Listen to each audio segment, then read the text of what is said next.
Hola, soy Mauricio José Schwartz y esto es El Rey va desnudo. Hay una visión de los pobres y la pobreza que dice más o menos que los pobres lo son porque quieren. Los pobres lo son porque no quieren trabajar, porque son perezosos, porque son vagos, porque son tontos, porque no tienen ansias de superación, porque no saben aprovechar las oportunidades que tienen.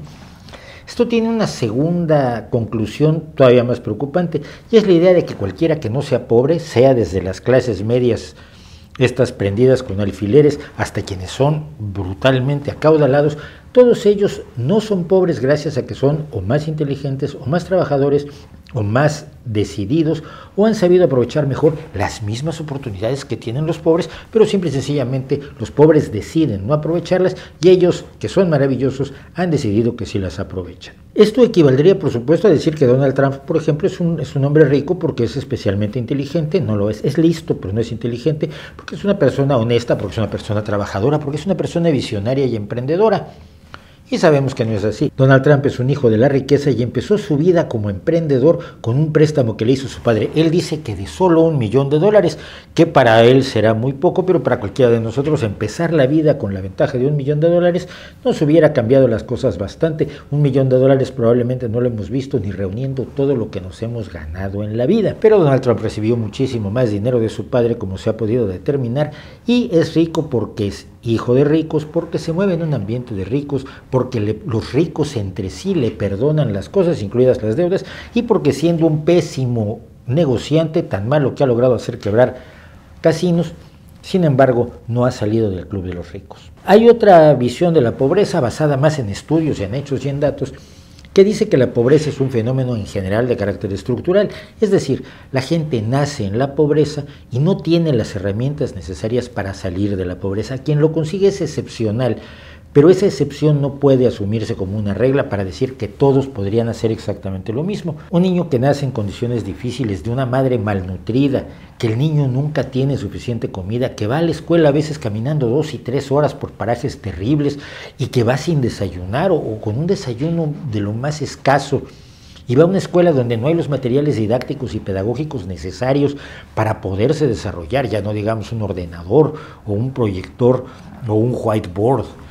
y que tiene un profesor que hace lo que puede en las condiciones en las que puede, con un grupo de niños quizás demasiado grande, o donde está enseñando al mismo tiempo a niños de 2 o 3 grados escolares. Ese niño luego regresa a casa, probablemente tiene que trabajar, no tiene los estímulos necesarios para desarrollar su creatividad, su pensamiento crítico, su capacidad de análisis del universo a su alrededor, y probablemente además vive en una sociedad tal que a su alrededor tiene quienes le dicen que así tienen que mantenerse siempre,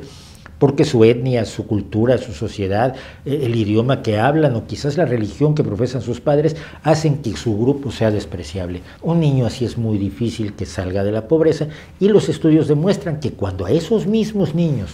se les dan las oportunidades, alimentación, educación, salud y una estimulación adecuada, tienden a poder salir de la pobreza. Hay una serie de personas que se identifican, eso me dicen a mí, no sé si sea cierto, con algo que se llama la izquierda,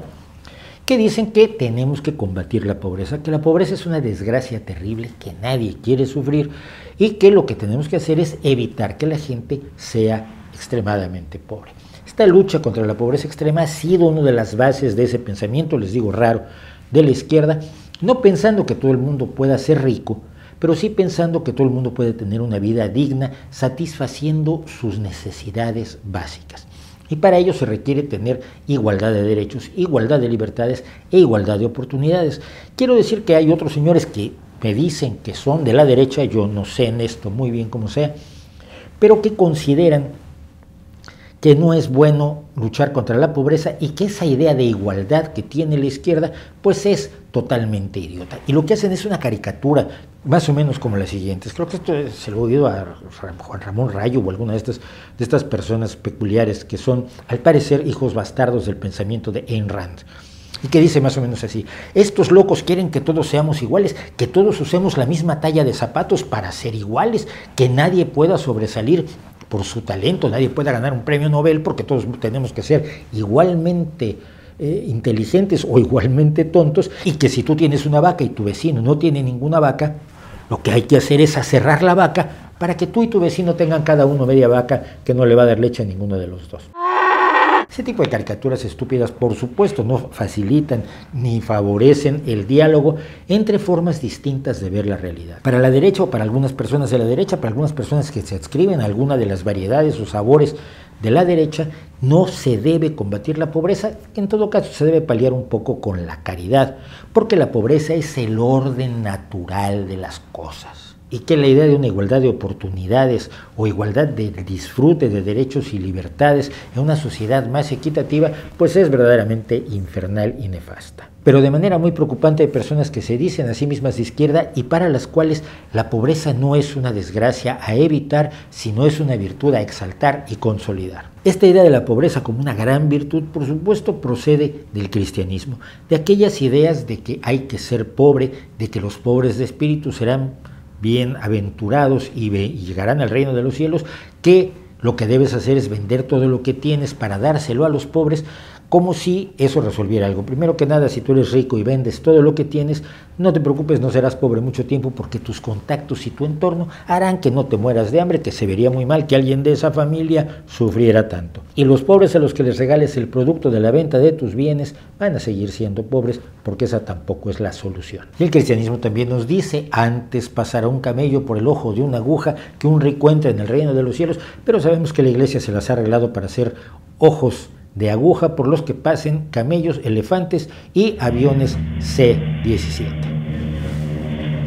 Pero esta idea religiosa fue retomada también por pensadores como Juan Jacobo Rousseau, ese hombre que decía que toda la pobreza era maravillosa, que el campo era lo mejor, que ser pastorzuelo con tu rebaño, tocándole la flautita, era verdaderamente el sueño de todo el mundo. Claro, él conocía solo una especie de campo de postal, o como en aquel entonces no había postales, un campo pintado al óleo, donde no se veían las serpientes, las arañas, los escorpiones, donde no se veía a la gente que a las 5 de la mañana va a trabajar su parcela y regresa agotado al atardecer, temeroso de que una desgracia natural, una enfermedad le impida seguir trabajando, el exceso de lluvias, la falta de lluvias, una plaga, terminen con todo su trabajo y dejen a su familia en la miseria y el hambre. Todo eso no se ve en los cuadros al óleo del campo que glorificaba Juan Jacobo Rousseau, que nunca, ya lo he dicho aquí, vivió en el campo, siempre vivió o en Génova o en París. Y esa idea de la pobreza, esa idea del indigenismo maravilloso, ser indígena es ser bueno, según esto, y ser pobre, bueno, es magnífico, ya si eres indígena y pobre seguramente eres la mejor persona del mundo y todo el mundo debería ser como tú. Y esto lo ha retomado la izquierda, que nunca se va a trabajar al campo, con algunas excepciones, que fue precisamente en los años 60 y 70 cuando hubo comunas hippies. Yo recuerdo que se iban muchos, reunían dinero, para empezar ya tenían dinero para comprar un rancho, pero se compraban un rancho, una granja, y se iban a reencontrarse con la naturaleza y a producir lechuguitas y repollos y zanahorias y tomates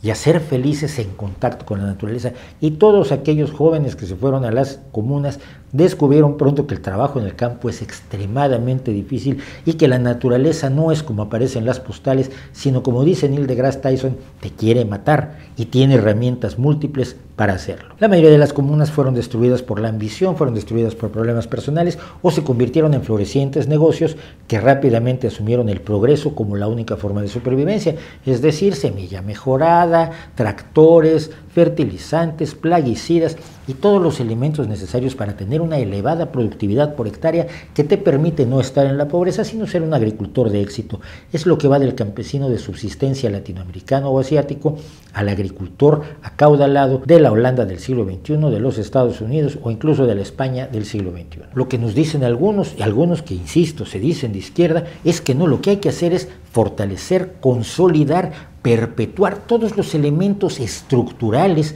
que han generado la pobreza. A esto yo le he llamado pobrismo. No solo a defender la pobreza, sino también a subsidiar la pobreza de modo que siga siendo pobreza. Es decir, darles a los pobres suficientes para que no se mueran de hambre, que siempre se ve mal,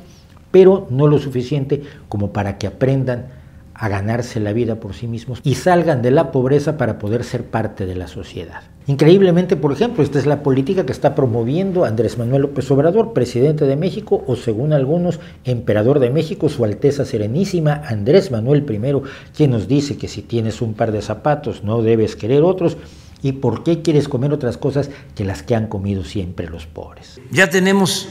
zapatos, pues ¿para qué más? Si ya se tiene la ropa indispensable, solo eso. Y no se trata de comer cosas exóticas, extravagantes, caras. No, es recuperar en mucho lo que es la comida tradicional, el arroz, el frijol, el maíz. Parece que no se ha enterado Andrés Manuel López Obrador que una dieta así es precisamente una de las que han perpetuado la pobreza en México, porque es una dieta que te conduce directamente a la desnutrición. Por más que se diga que es una dieta completa, no lo es. Se requieren muchísimos otros nutrientes que no están al alcance de la mayoría de la gente y por lo tanto padece la desnutrición y todos los problemas cognitivos, sociales y estructurales que proceden de la desnutrición. Pero lo que me parece increíble, si bien yo he dicho y aclarado varias veces que López Obrador no es un hombre de izquierda, lo más que ha dicho es que viene de la izquierda, pero no dice a dónde va, es que haya gente a su alrededor que es gente de izquierda, gente a la que yo conozco, gente que sabe que la pobreza es una desgracia y que hoy está, sin embargo, diciendo que la pobreza es una virtud. Tenemos que mantener las medicinas naturales, tenemos que mantener los saberes ancestrales para hacer la agricultura como se hacía en el siglo XVI, quien quiere tractores, para hacer la ropa como se hacía antes, a mano, para lavar la ropa sin lavadoras. Para eso se tiene a las mujeres que pueden deslomarse en el río de una manera absolutamente tradicional, ancestral, milenaria, hermosísima. Tú sabes qué lindas se ven las lavanderas en el río. ¿Cuántos cuadros se han hecho de lavanderas en el río? ¿Cuántas fotografías maravillosas de los primeros años de la fotografía tenemos de mujeres lavando en el río durante horas, días y semanas? Esa glorificación de la pobreza y la subvención de la pobreza, que es lo que en Argentina ya se llamaba pobrismo, es la segunda parte. La pobreza se combate, sí, dándole recursos a quienes menos los tienen para que no vivan en la absoluta miseria, pero no solo así. El combate a la pobreza requiere una serie de estructuras que permitan a la gente salir adelante. Esto lo ha expresado quizás con más claridad la Internacional Socialista, que pese al aterrador nombre que tiene, es la organización donde se encuentran reunidos todos los partidos socialdemócratas, esos partidos que han gobernado muchísimos países de Europa, que hoy están al frente en España, Portugal, Dinamarca, Suecia, Nueva Zelanda y otros países, y que no están imponiendo gulags, ni están estatizando las empresas, ni están haciendo todas esas cosas a las que les tienen miedo, quienes creen que el socialismo es forzosamente marxismo comunista. Ya hemos hablado de ellos y pueden ver los vídeos, voy a dejar los enlaces aquí en la descripción.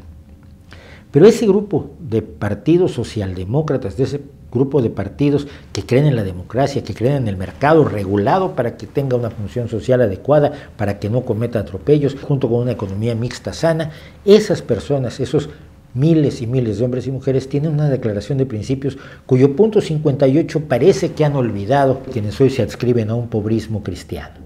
Los derechos económicos no deben entenderse como prestaciones a sujetos pasivos y sin iniciativa, sino como necesario punto de partida para la participación activa de los ciudadanos en la empresa social. No se trata de subvencionar la marginalidad, sino de crear las condiciones para una sociedad realmente integrada con bienestar social para todos.